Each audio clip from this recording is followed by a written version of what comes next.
Hello, hello, hello, Facebook family. How are you? This is Spirit Love Diane, and welcome, welcome, welcome, welcome to another Monday of Bridging Through Conversation, Closing the Gap.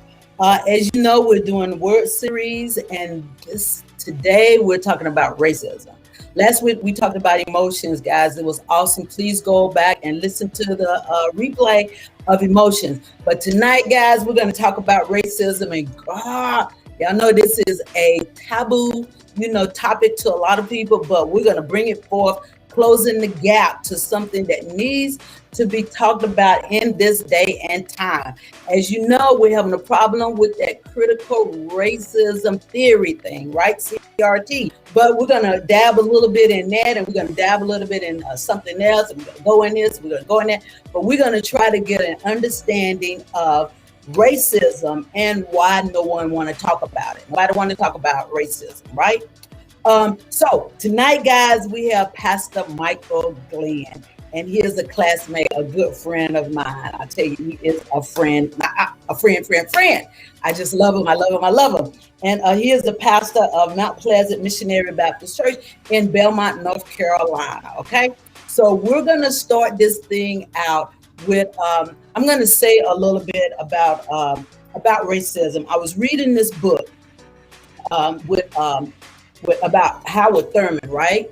And he has a lot to say about racism. You know, guys, I always try to let you know about books that I'm reading, and you know that I am a fan of Harry Nouwen, but I have read this book, and this particular book, it talk about it's a meditation book. It's meditations, right?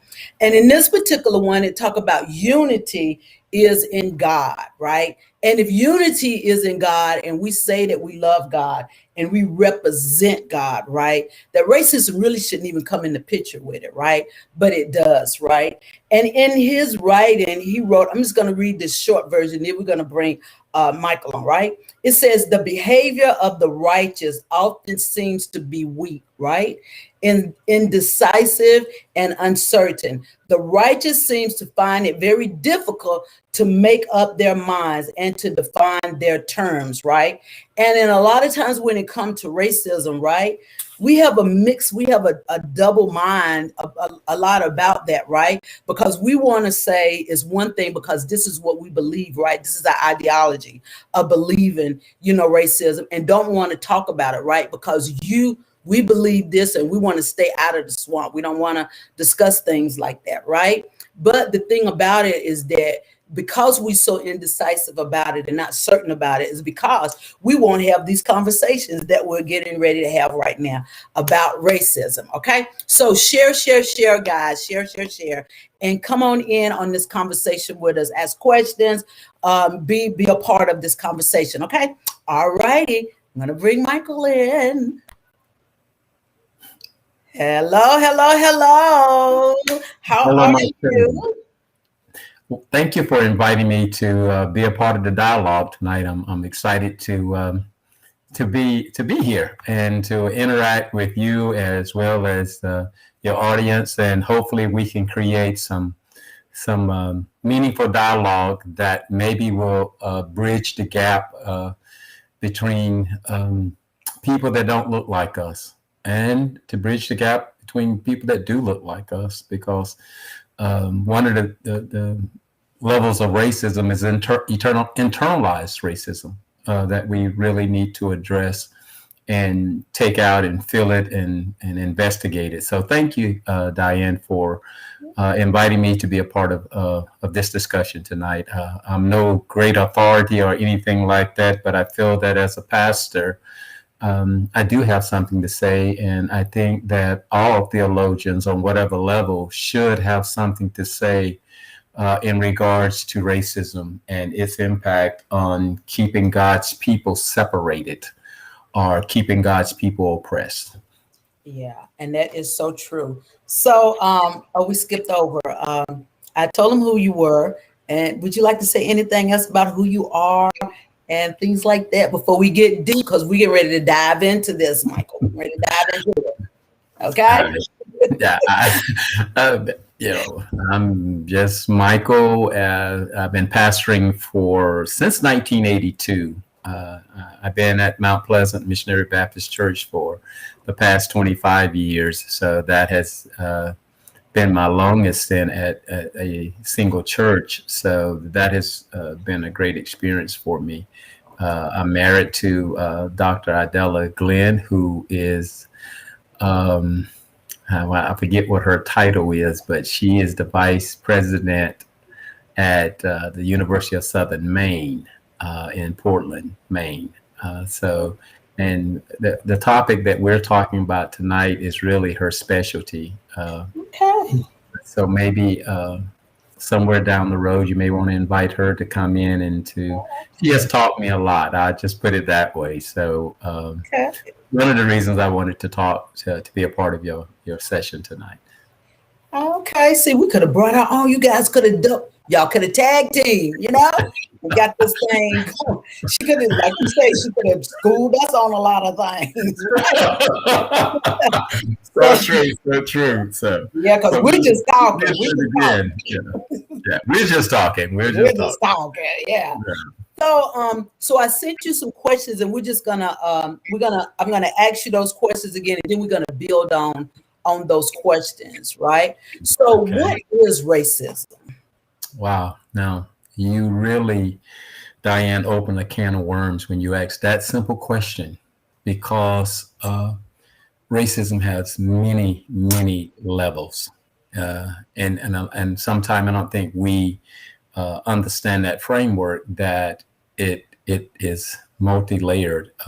You got personal racism, okay? Yeah. It's just an individual's attitude. You got internalized racism.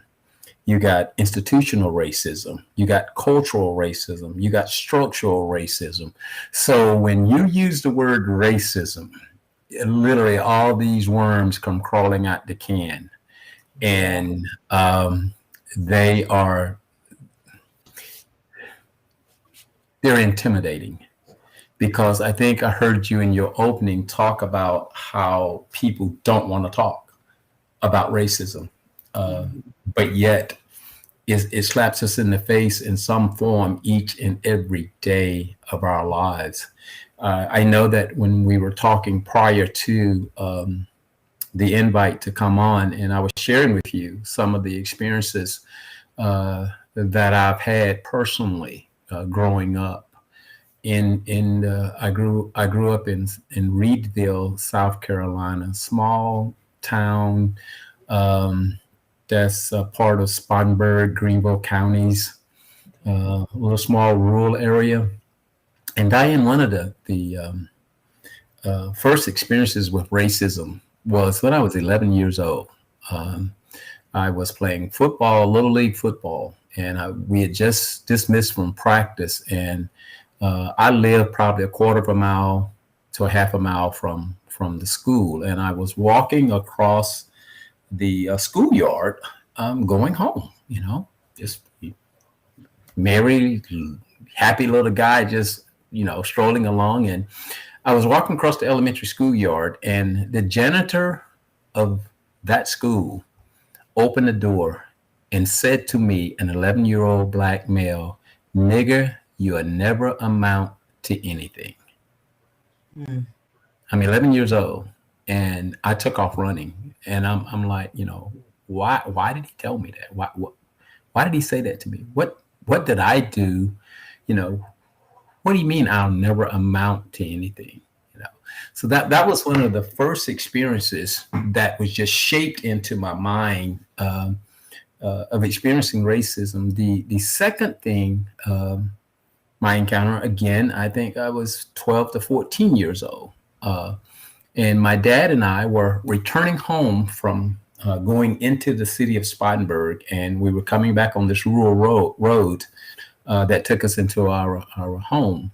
And he looked, he says the cuss word. Okay. And I turned and I looked at him and I said, "Dad, what's wrong?" And he says, "Hold on." And he floored the car. I mean, literally jerked me back into the seat.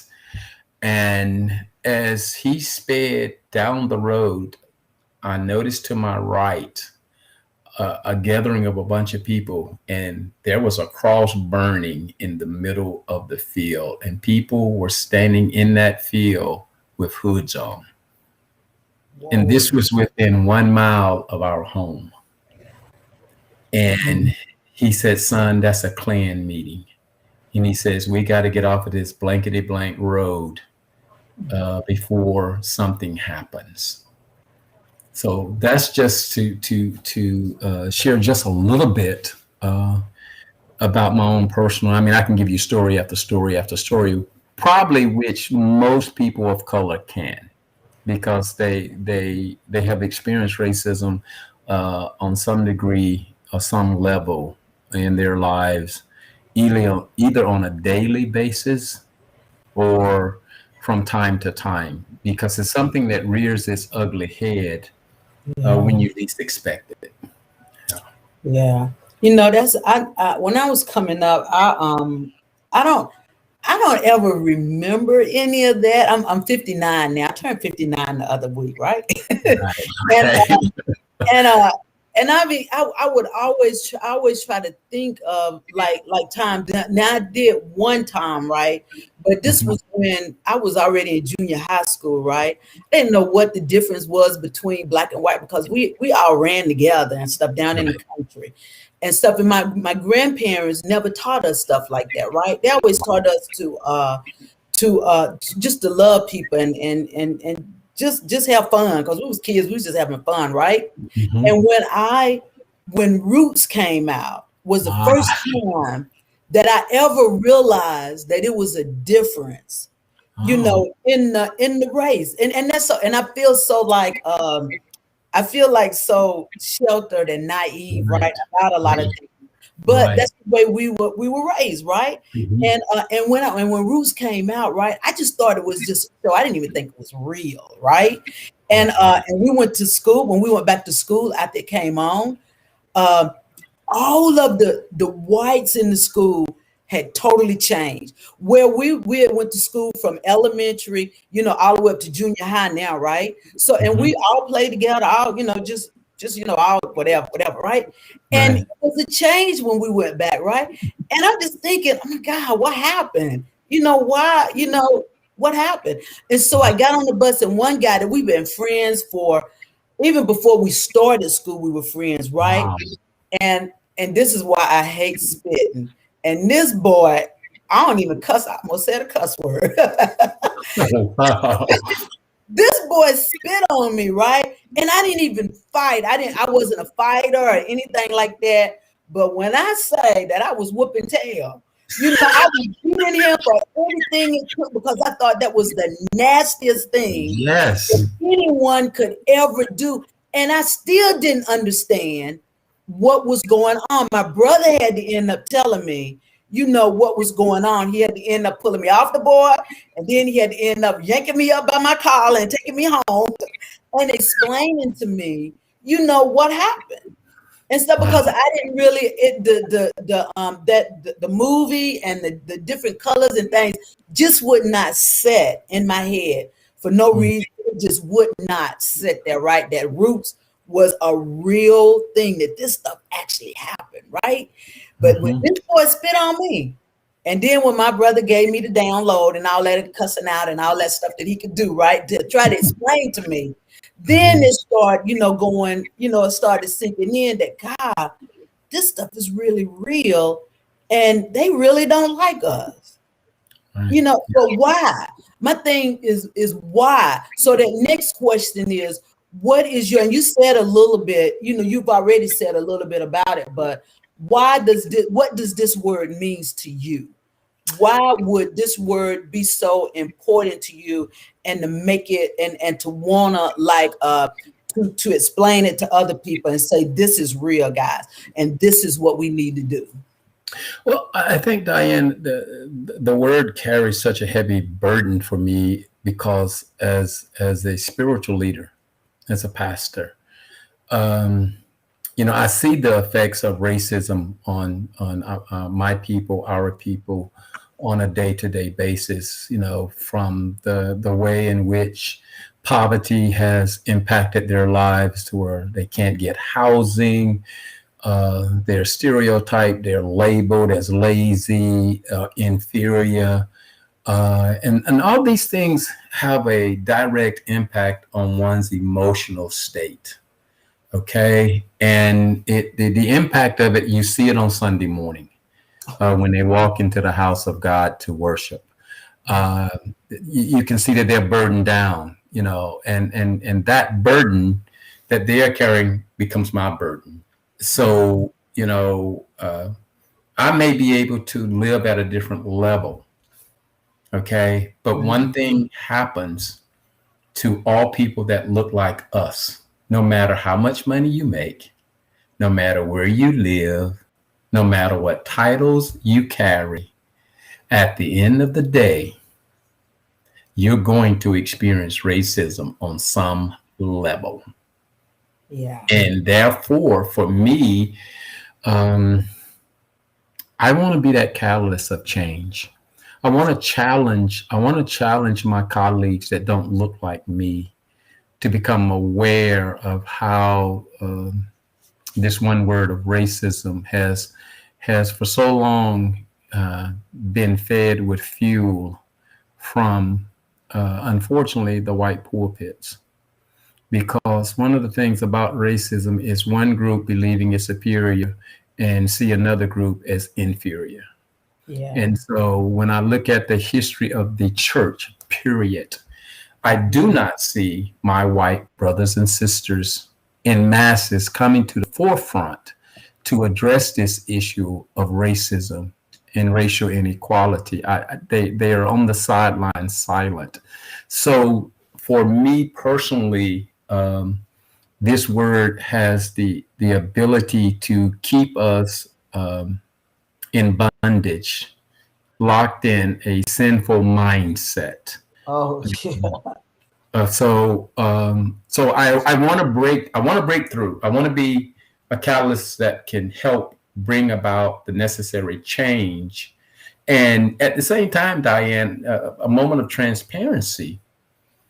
When I experience racism, and normally I experience racism on some level every day. Okay. Male, because you're a male.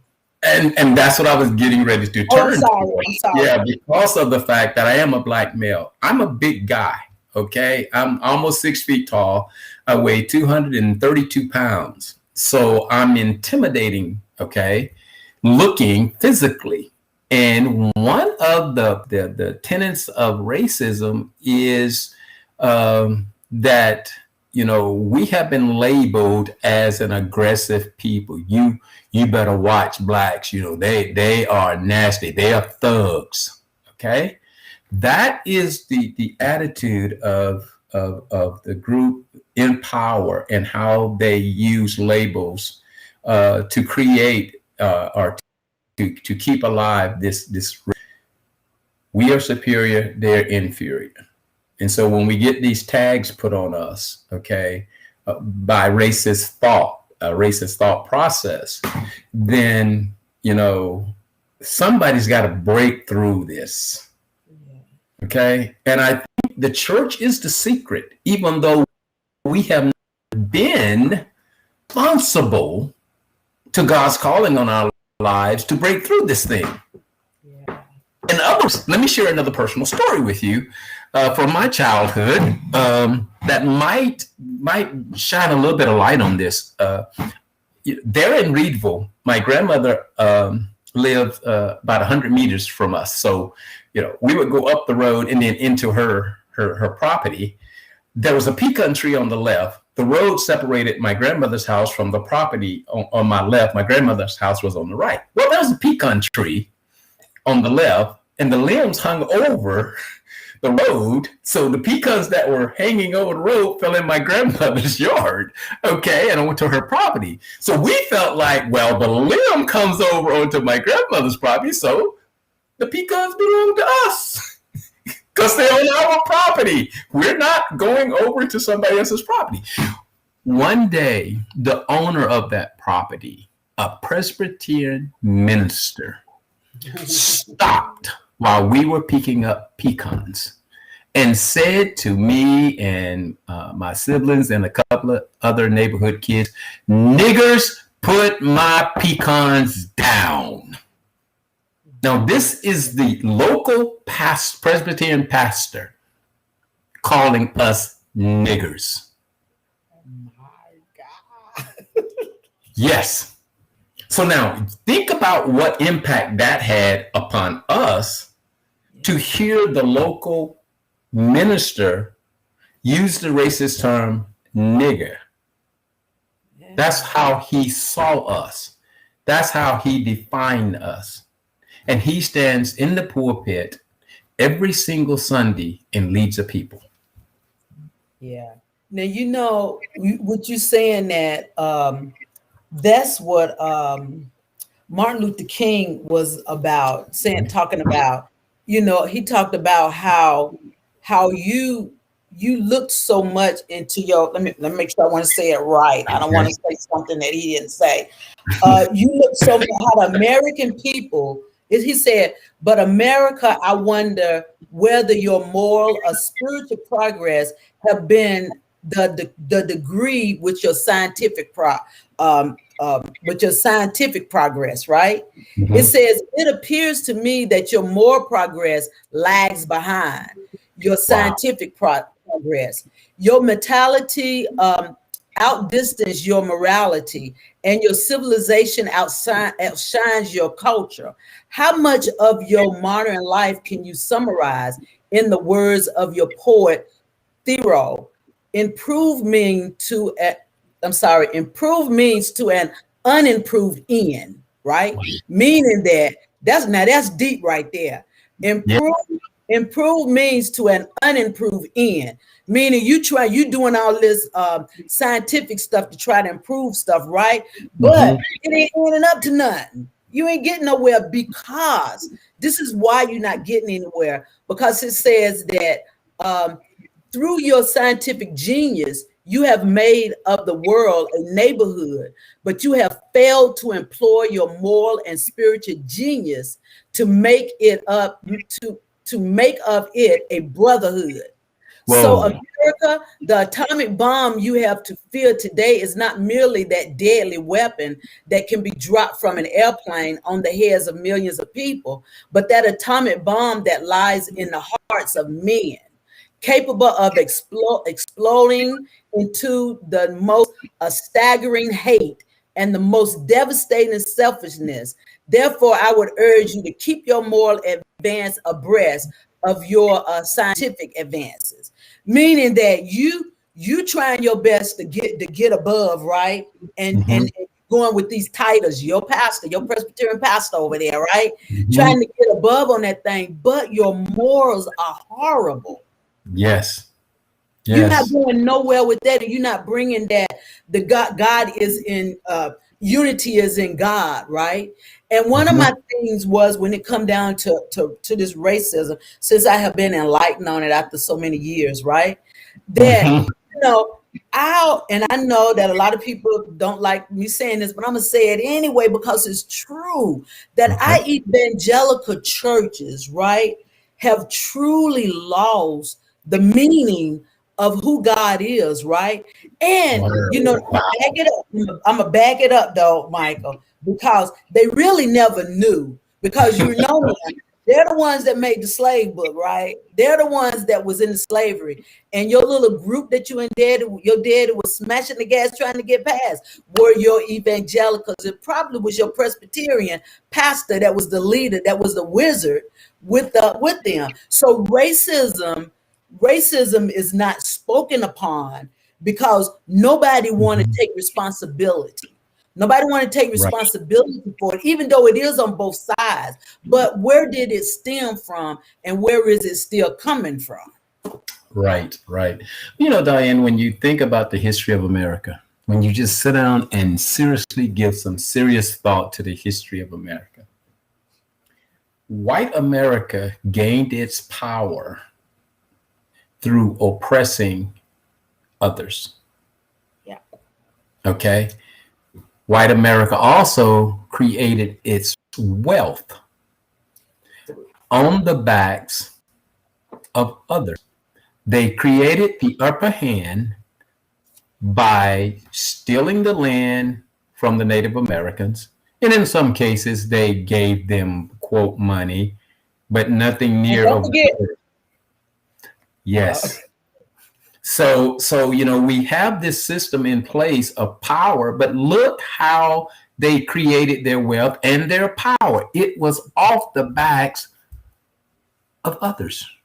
yeah, See, the critical race theory wants to address this and talk about it and bring it out in the open, but people do not want to talk about those tough issues and examine them and own it.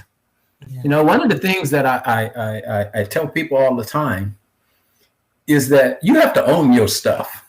If you're going to grow spiritually as an individual, you have to own your stuff.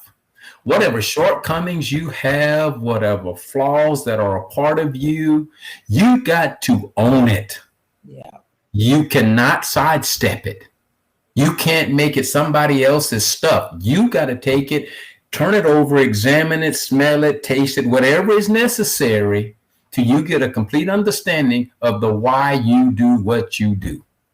yeah, yeah. But the thing about it though, Michael, nobody wants to do that. I went online and I pulled up the originators of the critical race theory. Okay. And what they did, they was trying to explain exactly what, because I didn't even know what critical racism was. I had to get myself together with the understanding of systemic racism, right? Yeah. And but the critical race theory is not what the white community think is that we're, like you say, we're trying to point the finger, but really and truly, if if the shoe fits, you got to wear the shoe, right? But the most important thing is that, for knowledge, right? To make us Right. aware, of our history, of what happened, how did we get Actually here? happened. And yeah, and not only that, but then to divide to divide and open up the gap, right? That Mhm. that we have with our black brown communities, right? Right. Socially, because you think about with genocides, right? When I Mhm. used to think genocides, where I thought what I would think. I What? would always think Africa, right? If anybody said anything about genocides, right, the very first thing You went that back. came to mind was Africa, right? But when Mhm. I started like going to the South Museum thing in Charlotte and going on these tours and things, and I'm thinking, oh, it was genocides right here in Charlotte, North Carolina, and it's still happening, right? And those are the things that critical race theory is talking about, right? It's just saying that politically, we need to get some equality here. We need to Right. get some equalness here because it's no equality here with the brown community, and it's like the scales have just flipped over, and the colored community, the colors community, just flipped over the scales, and they just scattered around, right, Yeah. with nowhere to go, no equalness, no nothing, but all of the power is in the hand of legislators saying that, oh, this doesn't exist. Right. And what you're describing is structural racism. Yeah, Okay. Where yeah, the structure creates the advantage for whites and the disadvantage for the poor, the black and the brown communities. yeah, And that is the scary part, because when there's structural racism, the people that are making the rules always make the rules that favor them. yeah, Okay. I mean, you see this being played out right now in states across this nation with these new voting right bills that they are passing into legislation. yeah, Those bills are designed to keep black and brown people from coming to the polls and making a difference.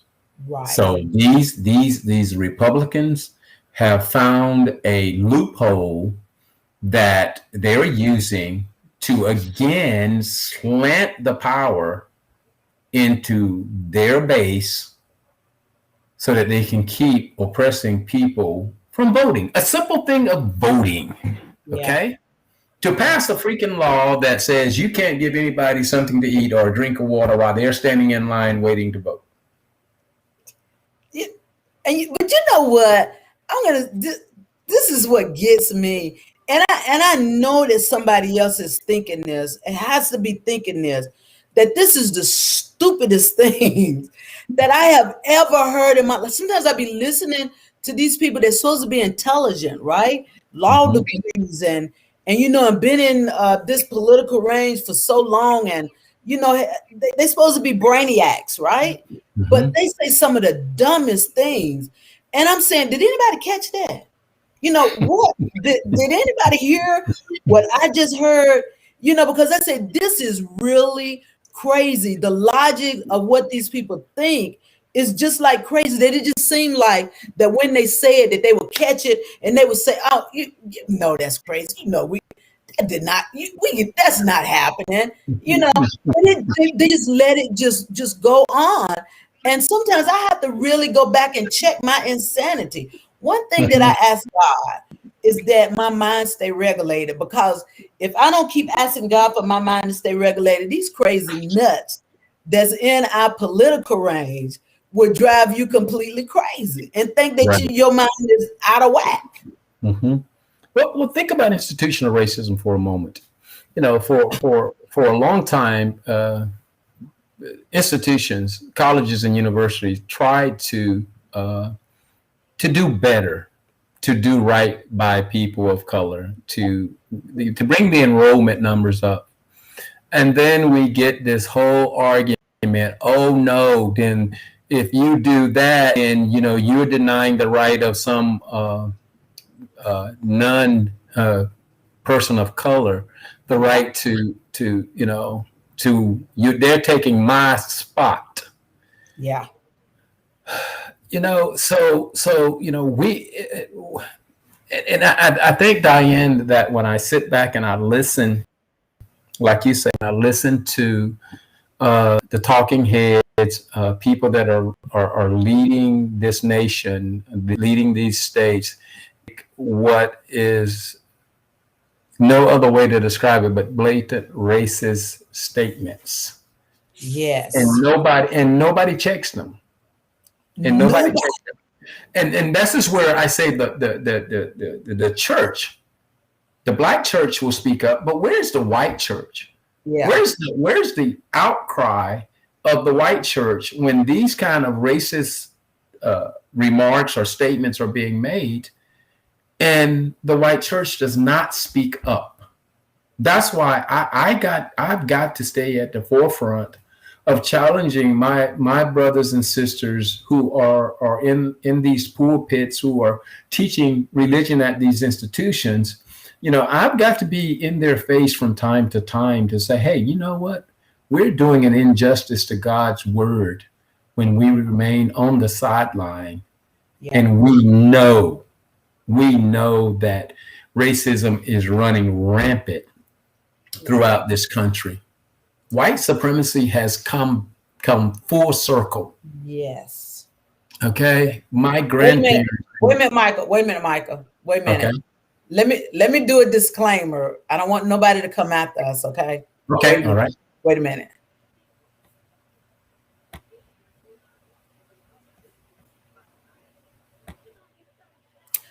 Okay.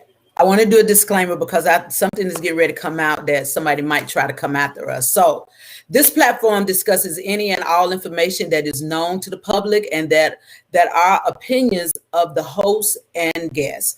We use sources that are unconventional and conventional. Bridging through conversations is in no way to be offensive to any persons, groups, or organization. It creates open conversations needed to close gaps in topics others may not be willing to discuss. The information is alleged to others, but are our truths to have an open conversation. I had to make sure I said, because I'm getting ready to say something, and Michael probably getting ready to say something that we don't want nobody to come after us. Okay. All right. All right. Let's go. All right. So, but I just wanted to put that out there, Diane, that you know the church has a moral obligation to be at the forefront of the change to address systemic racism, Yeah. to address cultural racism, to address structural racism, to, you know, we don't have an escape. Mm-mm. There's no out on this. Okay. As I understand it, as I believe that if we fail to be the voice that speaks up, God is going to be angry with us. Yeah. Yeah. And we have to. I read this post from Bishop Carlton Pearson today, and he was suggesting, that sometimes we don't think that, well, he was saying sometimes I don't think that our churches are involved enough, right? So that Mm-hmm. means that we're going to have to do, just like I said with that disclaimer, we're going to have to do some unconventional things, right? To be able to face this, because so many people are dying. The death of our culture is at hand right now, right? And if we Mm-hmm. don't do something like Mr. Lewis said, we got to get into some good trouble, right? Right. And you had a guest you had a guest speaker at your church one Sunday, a few Sundays back. I think it was in August, might have been August or the end of July, that Mm-hmm. basically talked about the same thing. And then you came back the next Sunday and said how you were going to be more involved, in this thing about, where we are and where we need to be, right? Because when we think about the our churches, right? Especially, and I don't want to say all of our white churches, because all of our white churches are not like that. They're willing to have the Yes. conversation and move Yes. forward with this thing and Yes. try to get to some kind of reasoning, some kind of understanding with this. But the majority of our evangelical churches believe in powers. They just power struck, right? And if they don't have the upper hand, it's like that they're losing something. So what do they have to do? They have to retaliate, and so they can get back where they need to be, right? And when they retaliate, they don't care who they step on, you know. And the most of the time, it's the color community that's being Right. stepped on. Right. Right. Diane, unfortunately, I live in a predominantly white community. Okay. And I think of the 85 homes in here, I think 6 are people of color. Okay. I run basically every morning, every single morning. I've been in this community now 14 years, maybe 15 years. Don't you know, I still have people that I can meet them running or walking and speak to them, and they will not open their mouths. I believe Now it. this is 2021. Yeah. Okay. Uh, like I say, I got all these stories that I can share with you about experiencing racism. Um, 4 years ago, we were having a problem with break-ins in the community. Several homes were broken into, several cars were broken into, and I was out running, and I saw the police car sitting on the street. I didn't think twice about it because they had sent out a notice. The homeowners association had sent out a notice that said that Greenville County Police would be patrolling the neighborhood more often. It asked them to, have a presence. So I'm running, and I see the police car. Don't think twice about it. Keep running. Go down. Turn around and come back up. When I'm coming back up the hill, and I pass the police car, I just kind of I hear the motor come on, and then I'm noticing the car is moving because I can hear it, but it never passes me. So I stop, and I turn and I look, and the car stops. So me being the bold person I am, I turn and I walk back to the car. And I said, "What's the problem, officer?" Just like that. He just looks at me at first. And I said again to him, I said, "What's the problem, officer?" You know what he asked me, Diane? What are you doing in the neighborhood? What? Yes. Yes. I said to him, I started laughing. I said, well, this is such a beautiful neighborhood to run in. I decided I'd come over here and run in the good white neighborhood.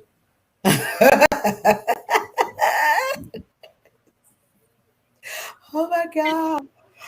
I Oh mean, my I was God. flipping. I could have gotten killed. I mean, anything could have happened. But I said, what do you think I'm doing in the neighborhood? I live here. And I turned and I started back running. I was so angry, Diane. And that's the other part that I wanted to share with you and your audience, that I have to be careful. Yes. I have to be careful when I am confronted with racism, because I have to remind myself I have a moral responsibility to act in a godly manner, Yeah. even when confronted with racism. I cannot afford to lose my cool. I have to address it for what it is. But you know what? That is so hard to do. We have been, I, I'm going to say this, we have been such good people for so long, Mike. That's a nice gift, isn't it? Wait a minute. We've been so good. We've been so good for so long, right? And like I said earlier, now when I was coming up, I didn't realize it, but now I'm educated, right?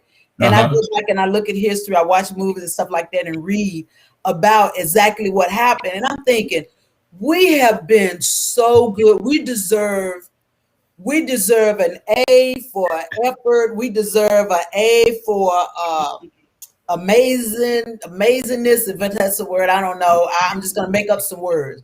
We We need an A deserve for an A tolerance. for Mm-hmm. every great word that the A Mm-hmm. start with, right? Because Right. we have really been good. But when is enough enough? You know the word. The one of the was it Albert Einstein? Was it him that said that you consider it insane when you keep doing things over and over and over again and expect to get a different result? No, you're getting the same result each time, right? If you're getting that same result, why keep doing it over and over again, right? Right. So Right.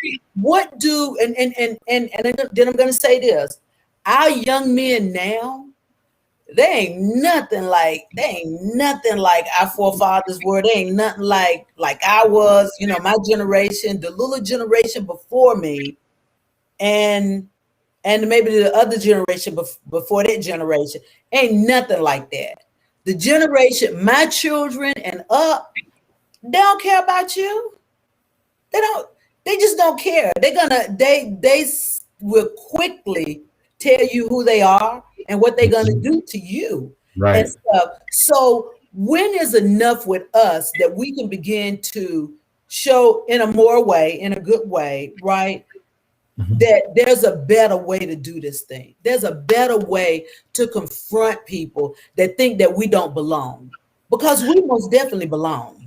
Yeah, and I think, Diane, the having those hard conversations um, with people that don't look like us, we got to get to the table, and it can't be. I don't like using this phrase, a kumbaya moment. It has to be some hard dialogue. I don't want to feel good. I don't want to exchange pulpits. I don't want to come and preach for you and you come and preach for me and we call it, racial reconciliation. I Mhm. want to sit down at the table and I want to address how we as a nation got to this place that we believe that there's a difference in races. Yeah. Because at the end of the day, science has already stated we are 99.9% the same as human beings, that there is no difference in the Mhm. human being, Mhm. period, regardless of what color or ethnicity they are. At the end of the day, we are all the same. Yeah. Now, nobody wants to say that out loud. Because you know why? Because it takes away the advantage Yeah. that one race has over the other races. Yeah.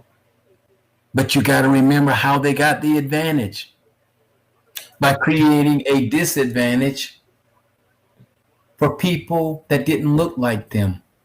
Right. And now they're going to say, we are better because what? You want me to fill in the blank? Because you oppressed the others. That's it. That's it. Okay, so then if there is no biological difference in humanity, why don't we act as equal and treat each other as equals? Yeah. And I think you alluded to it earlier. We like power. And those who have the power refuse to give it up on the grounds that they believe they deserve the right to have the power. That is their God given right. We know that the Bible was used to justify racism Yep. down through the years and up into the present moment. Yeah. When are we going to stop saying that lie? You tell the lie often enough, it sounds like the truth. That's how we got where we are. Mm-hmm. When are we going to stop telling the lie? When are we going to stop believing the lie? See, that's it right there. That's it. When are we going to start thinking for ourselves, right? When I was in elementary school, and they told a story about Christopher Columbus discovering America, right? I thought I was going to get thrown out of elementary school because I'm thinking, okay, how did he discover something and there were people already there? Right. So that right there, they need to go all the way back and correct a lie. Because Right. you discover something that somebody is already there. They've already made their home. And if it wasn't for them, all of the people that came would have died, right? But then you turned around and turned on them, right? And I don't like to always talk about the white race because from what I've read that that is so many bad, awful things, that they've done. But the thing about it is that generations change, right? And some people in the generation that did those things think totally different, from what their forefathers, thought Right. then. But Right. the most important thing about it is that it happened. And even Mhm. though you have changed, you need to know the story so we won't repeat it again. And that's one thing that when Trump was running, I already did my disclaimer. When Trump was running, he was talking about making America great again. My mind started doing this. It started doing this, and then I went back, right? To when was America great? I mean, when was it great and who was it great for? you know Right. so when you speak those words, you gotta think about what happened. Okay, making something great again, meaning Mhm. that, so what you want to do, continue to oppress, right? And that's basically what happened. But the thing about with us, we let our guard down too quick, right? We're too, again, we so forgiving, and we think that things are going on the right path, right? That we tend to forget, about, what happened. That's just like what Paul, what Paul said, forgetting about those things that's behind me and Mhm. press towards the mark. People get that verse confused. They need to really go back and study that verse. It does not mean that Paul forgot about what he did, right? It does not mean that. What that means is that don't let the past dictate your future, right? That you got to Okay. move forward into what God would desire for you to be in, right? So our problem is that we tend to forget, and we think that we have already arrived, and we have not. This fight is a continuous fight for us because, the word tell us we're not fighting against flesh and blood. We're fighting against some spiritual craziness, right? Where people really think that they are gods. right? I mean, and I know that we all little gods. I know, but they think they the big G God, you know. So but and so we can't let our guard down, and we got to make sure that we stay on this and continue to have these conversations.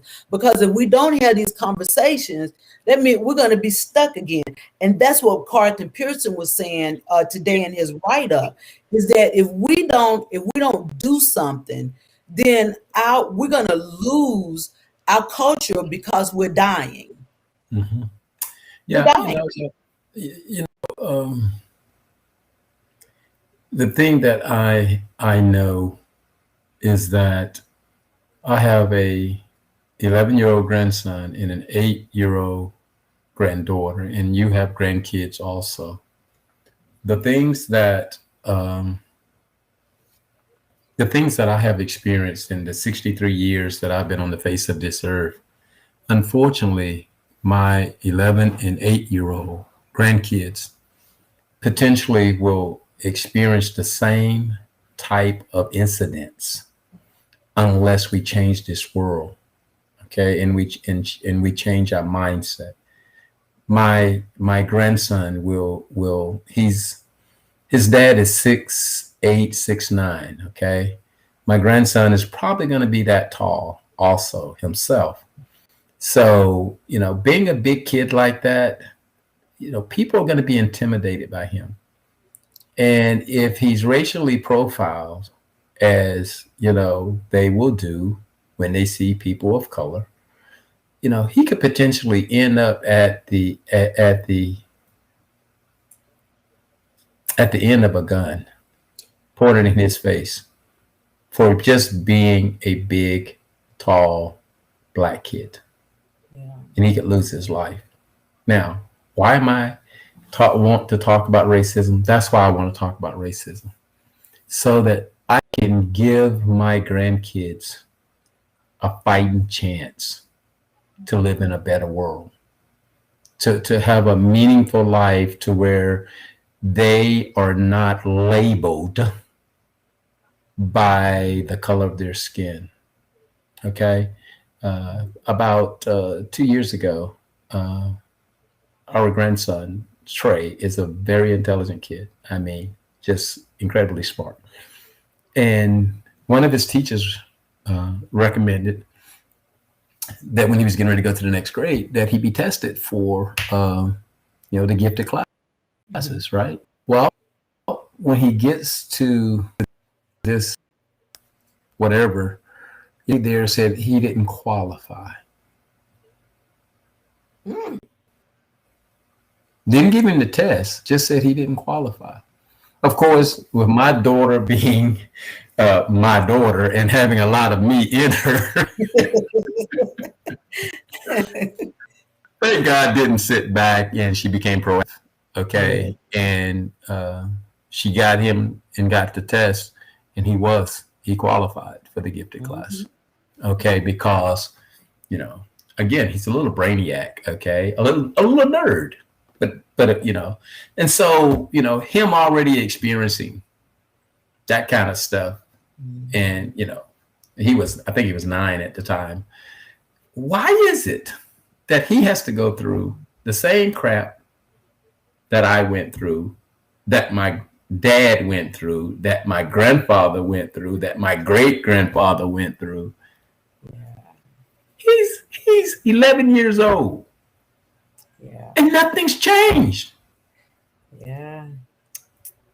Yeah. So that's why this word has to be dealt with on a daily basis. It has to be picked up. It has to be held. It has to be examined. It has to be exposed for what it is. Yeah. It's a cancer. And it is. It is. And you know what?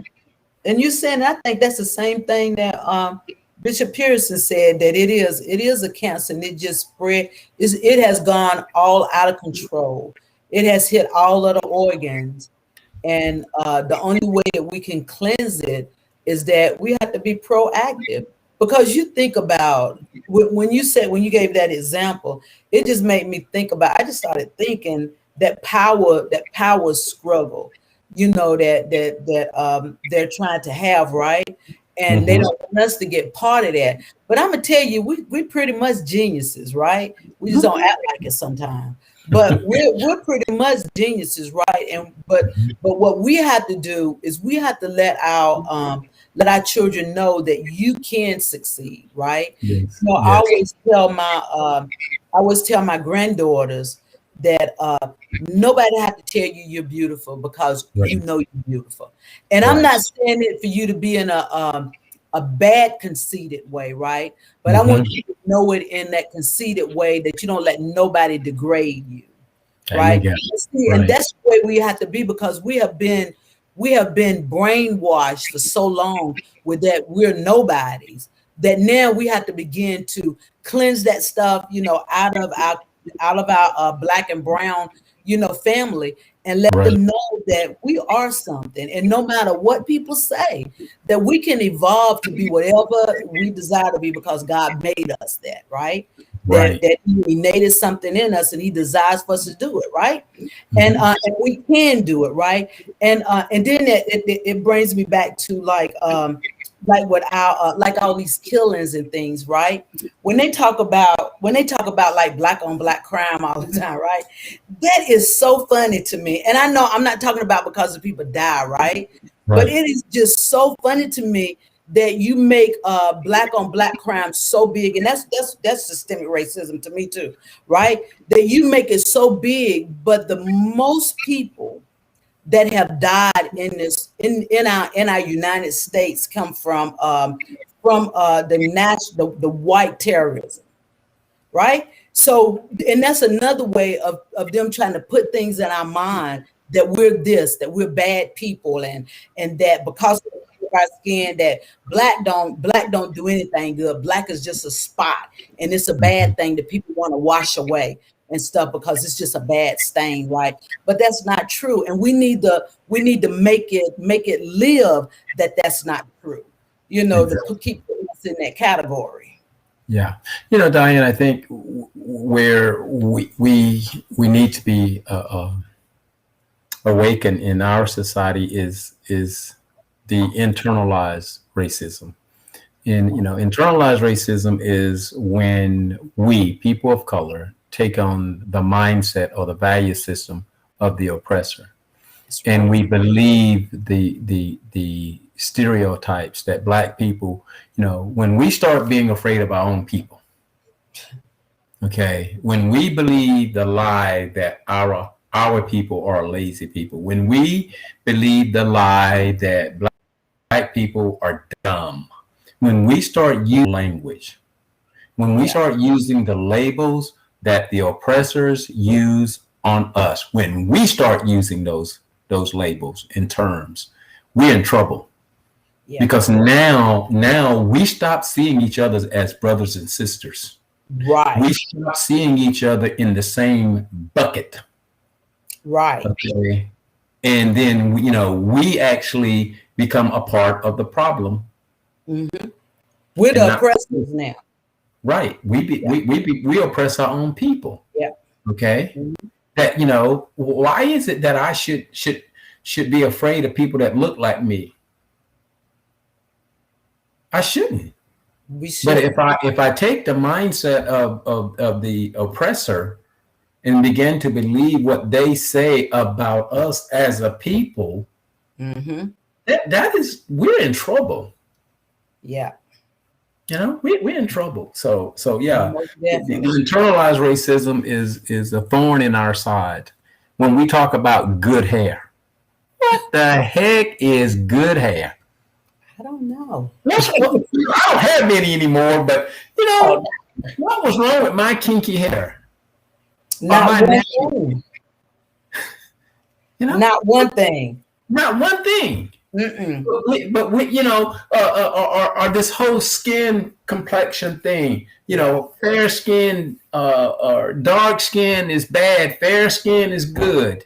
Hmm. When that kind of stuff runs in our neighborhoods, in our communities of color, when we create those dividing lines, using that understanding that, oh, that come on, please. Yeah. But you know what? I was talking to my mother the other day, and it's been a while back, not the other day, but a while back. And I was telling her, I was looking at all of her siblings, right? Mm-hmm. And each and every, none of them is the same color, right? Okay. And my mind thing is that we should not oppress each other when it come down to that. But think about how beautiful we are, right? Yes. Because we all are, none of us look alike. None of us look alike unless we twins, you know. But none of us alike. None of us have the same complexions or anything, and every last one of them is beautiful, right? Right. So I Right. don't understand that skin thing and stuff, and I wish that we would get out of there. And you made me think when you said that, it made me think about this guy that's trying to go against the governor in California. What's his Mhm. name? Larry Elder. I vaguely know, but yeah, I think that's correct. Yeah, and that's why I was trying to find him on the television so I get his name right. And it made me think about him, how he is so oppressing his own people for fame and fortune, I guess, for the name and things Wow. like that. And he made a statement. He made a statement, but that I still cannot understand, and I'm really trying to understand it. He said Okay. that we owe the whites reparation. Huh? For what? Okay, I don't know, but it's so Help me I there don't now. know. You got my attention now, See, okay? see, and I've been trying to figure that thing out, and I'm thinking, so we owe them reparation, and they kept us in bondage. So what do we owe them? And his thing was is that they lost people. They lost people that was working for him, working for them, and they might have lost their produce and stuff like that, the stuff that that the slaves were doing for them, that they lost it, right? So he was saying that we owe them reparation, right? So I was just trying to figure that thing out and try to think um why he would say it, right? And then trying to do the arithmetic, the equation, or whatever you want to call it, to figure out how that would be so right. And not to say that I am for that. I'm not. I am totally not for separating because when we die, all of us going to be in one of two of the H's, right? So y'all gonna be together one way or another. We're going to be together, right? So, but when it come down to the how we were oppressed then, reformation belongs to nobody but the colored communities, and including the Indians, because they still, I don't care what they do for the Indians, they would never be able to repay them for what they did to them. And they will really truly never be able to repay us for what they did to us. But in the right term, they no reparation in this world should be granted to the Caucasian community because they only oppressed. They were never oppressed. They oppressed other people. I'm when I hear such foolishness, the question that runs through my mind, Diane, is power worth that? You know, Yeah. is power worth selling your soul to make statements like that? I don't know the guy. I don't know what his agenda is about. But when you are that power hungry, something's wrong. Yeah. Something. Yeah. Yes, I Yeah. got you right there. Did I get you right there? You got me speechless right there. Okay. Yeah. Well, he Wow. got me also, and and I have still been thinking about that, and that's part of, again, you know, like the readings that I read with Howard Thurman and what I read with Martin Luther King and what Henry Nouwen, you know, wrote in Mhm. his Compassion, right? Is that we get so caught up. People get so caught up in titles and power that they totally forget about the reason. Right. The reason, which really is just love. What is the reason? What is our main thing? Hmm. Is love. But I think people don't really understand love, evidently, because if you put love and separation together, it's just like vinegar and water, or oil and vinegar. Is that right? Oil and vinegar. All in water. Oil and Yeah. water, thank you. That Hmm. they're never gonna mix. It does not, separation and it just do not mix. It don't mix at Right. all. It's a unit. God is unity, and racism would never be able to stand in the judgment. Yeah, I think, Diane, is that that's the contradiction for the Christian community if we will not address racism for Yeah, what it is. yeah, We contradict the gospel, yeah, okay? Because the gospel, at the end of the day, in the action and behavior of Jesus Christ, he so loved the world that he gave himself for all of the world. oh, So that unity that you talk about or speak of is exemplified on the cross, that he so loved that he died for all, not some, not a select, but a mhm, Jew, the Gentile. He died for all, male, female, whatever gender identification you have. He yeah, died for all. yeah. And there's no justification for racism. None. None, none at all. And the word, I think that the word should be, I think the word should be deleted out of the dictionary. And but I know it can't, because it's gonna always be. Yeah, That's unfortunately, one yes. thing. Huh? I said, unfortunately, yes, that's true. Yeah. But at what degree will it exist? Will it still have center stage? Will being hateful, mean spirited, will it still carry the prestige it does? Yeah. And you think about it. I mean, think about it for a moment. People can make racist statements and be applauded for it. Yeah. How Yeah. dangerous is that? Yeah. You know how. Yeah. And then when we look at the state of our nation, just the United States of America, we are divided 50-50 when it comes to equality for all people. And it seemed like it should be a common sense thing, right? Because I Hmm. think about I don't know, did the John Lewis bill, did it ever pass? It didn't pass, did it? I don't think And so. I'm thinking, what is so what's the difference between that the John Lewis law passing for equal rights is basically what it's talking about, right? Mhm. Then the abortion thing that they passed in Texas. I'm Mhm. like, you talking about saving lives with the John Lewis thing, right? Because it has Mhm. a thing in there, something about with violence too and stuff like that, right?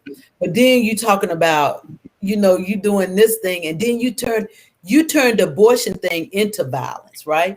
Because you have citizens attacking and bringing other citizens to justice, and what is that going to cause? It's going to cause chaos, Mhm.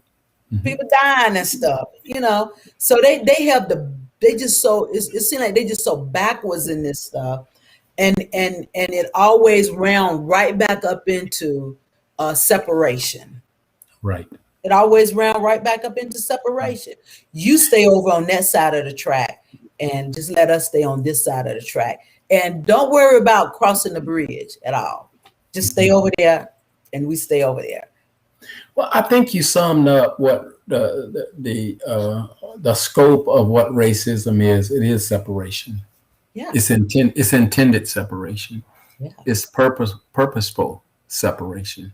right. Okay, and it's based on uh, a sense of superior inferior.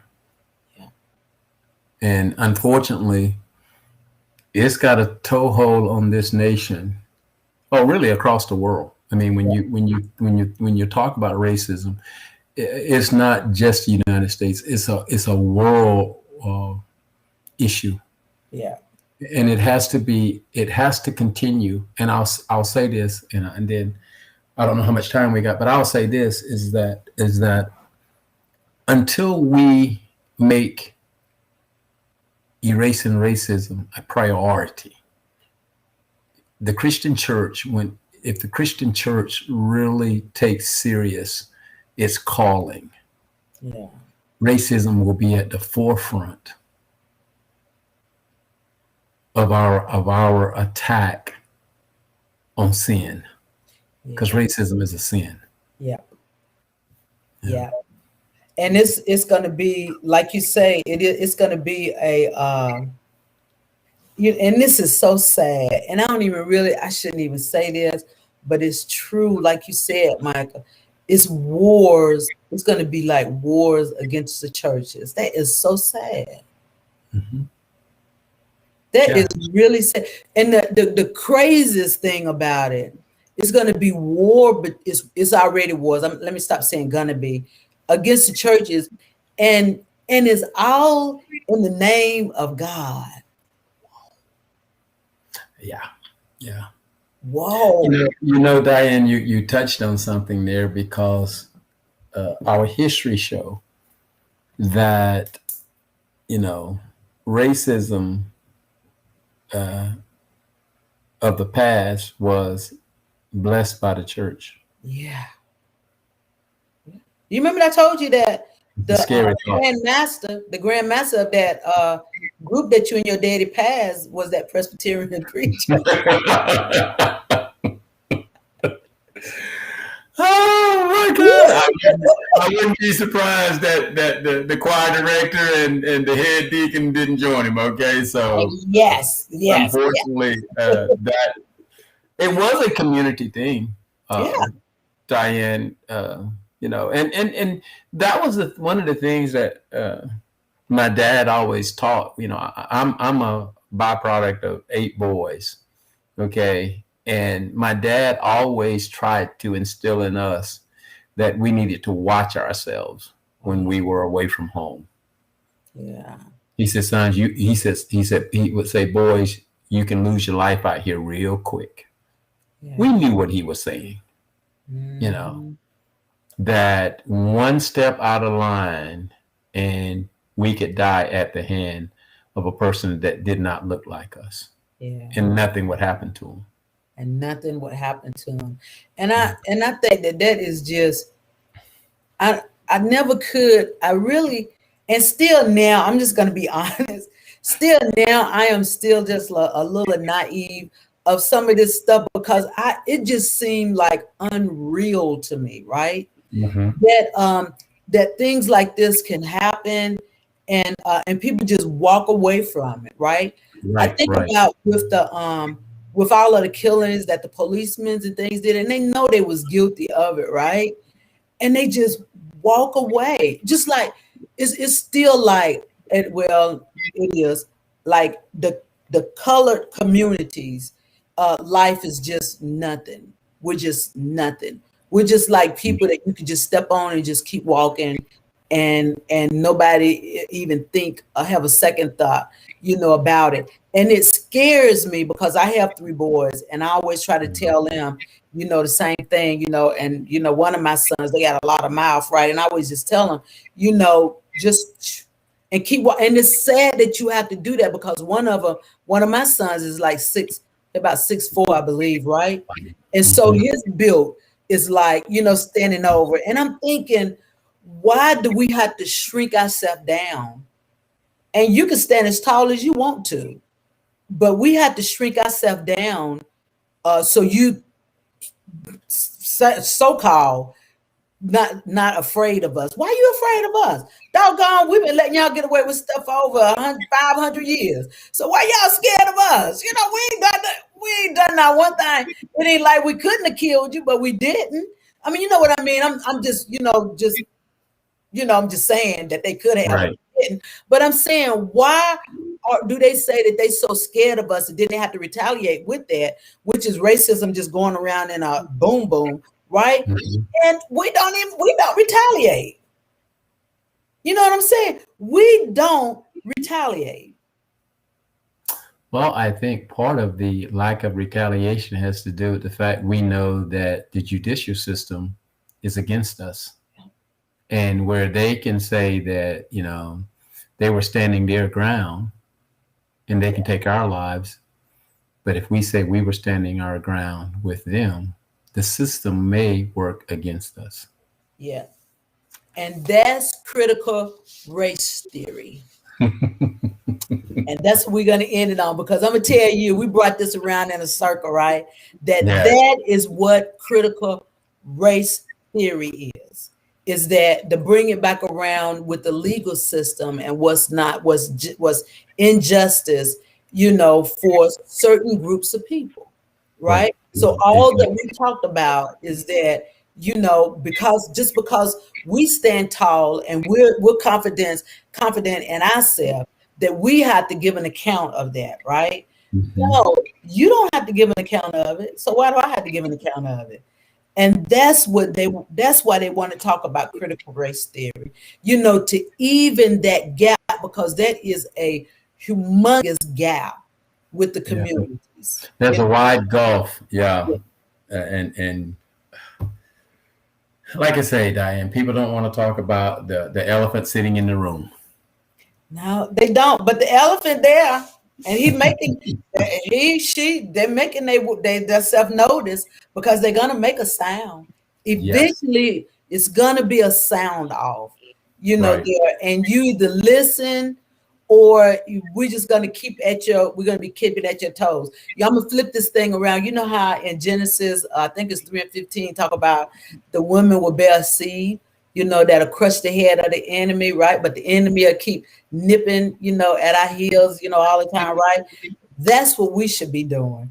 Not considering ourselves an enemy, but we should always be nipping. We should always be on the heel, of this stuff, so we can get something done, with this unfairness. That's Yeah. inequality. That's exactly what it is.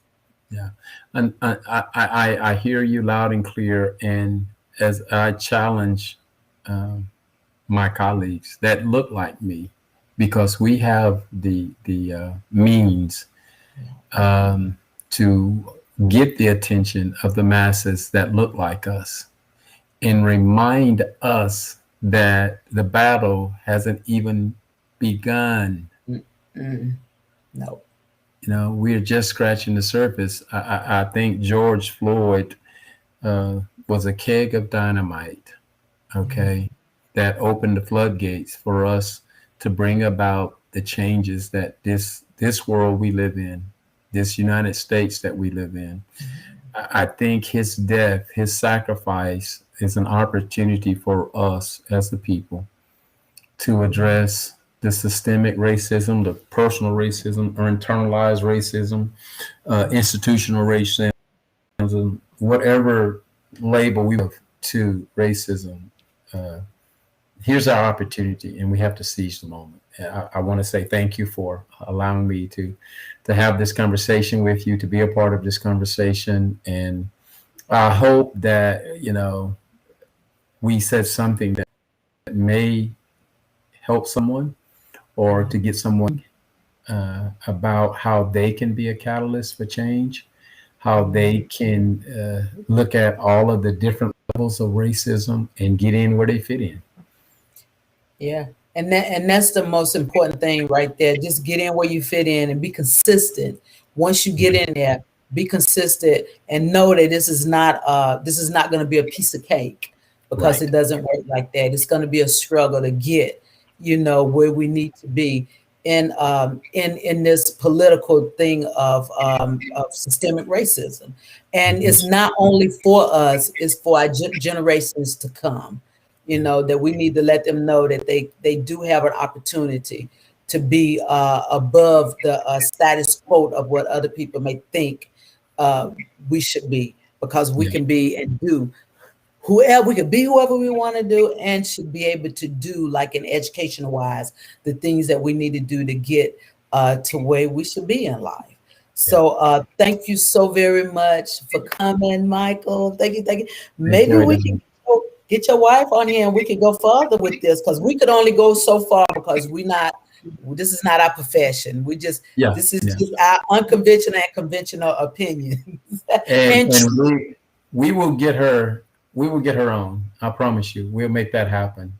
Just I okay. just need to talk with her and figure out her schedule, and then get with you and figure out a time when you can have her. And I'm sure that she'll be more than happy, because you know uh, she can talk all day long on this thing, uh, because that's what she do. Yeah, she can make us get us to understand a little better about this. I read and I understand, but then there's more stuff up under this critical race theory, and we need to know about it. The whole our whole viewers, black, white, purple, pink, whatever color you are, all of us need to know about that, because we need to begin to close that gap and know that there are people out there suffering because of what this stands for, racism, and we don't want to Yes. have that Yes. in our Yes. nation. We know we're going to have it, but we can begin to, We can close that. start to erase it, That's right. reduce it, minimize it, whatever term you want to use, but we cannot stand back and do nothing. And do nothing. And and I'm be honest with you. I don't know what was the young man that was at your church speaking that Sunday. You remember his That name? was Justin Brown. I think I And got what it. does he do? He's actually working at a university here in South Carolina, as a part of their diversity team. Okay, I need to have. You know what? Him and your wife would be good. Okay, You know, I tell you what, him I'll and your reach wife out to and both of you, them. huh? Uh, I'll reach out to both of them, because I think we can make that happen. Yeah, I think that would be good, and it would be very educational, for our viewers to know Okay. exactly what can be offered, how you can get help, how can you help, Right. and they can get it, because he gave out a lot of information when he was speaking at your church, and Yeah. I thought that was really good. I Yeah. will speak with both of them about giving this program some time, so that you can just sit back and just toss the questions out, and it's just throw a bone to a dog, they will jump on it and devour it. I, So I believe it. I haven't met your wife, but I know for a fact he will, because it was just like coming. I said, "Wow, okay, okay, okay, yeah." So yeah, yeah, okay. But yeah. we'll do that. Let's see if we get that together. But again, Okay. thank you so very much for coming out, Michael. Thank you so much. And I know that you have said something that's going to help some of our viewers out there. And like I say, I have we have a black, white, purple, pink, many viewers that's out there that I pray that really got something from this, and will begin to start the movement on unity with all people. Okay. Yes. All right. Yes. Thank you. Thank you. Would I you like to have appreciate any it. last words? You like to have any last words? Or you good? My last word is thank you for the invite, and I look forward to tuning in when we do have Justin and Adela to come and be a part of your program. Thank you Okay. again Well, for inviting me. thank you. Have a good one. You too, dear. Bye bye. Bye. All right, guys. Thank you so very much for coming out to Bridging Through Conversations, Closing the Gap. Our word series tonight was racism. And Michael said some awesome things. This was great, y'all. Go back. If you didn't get to see all of it, please go back and listen to the replay. Now, on next Monday, which is let me see, 34, it's up to 19, the 20th, I believe is the 20th.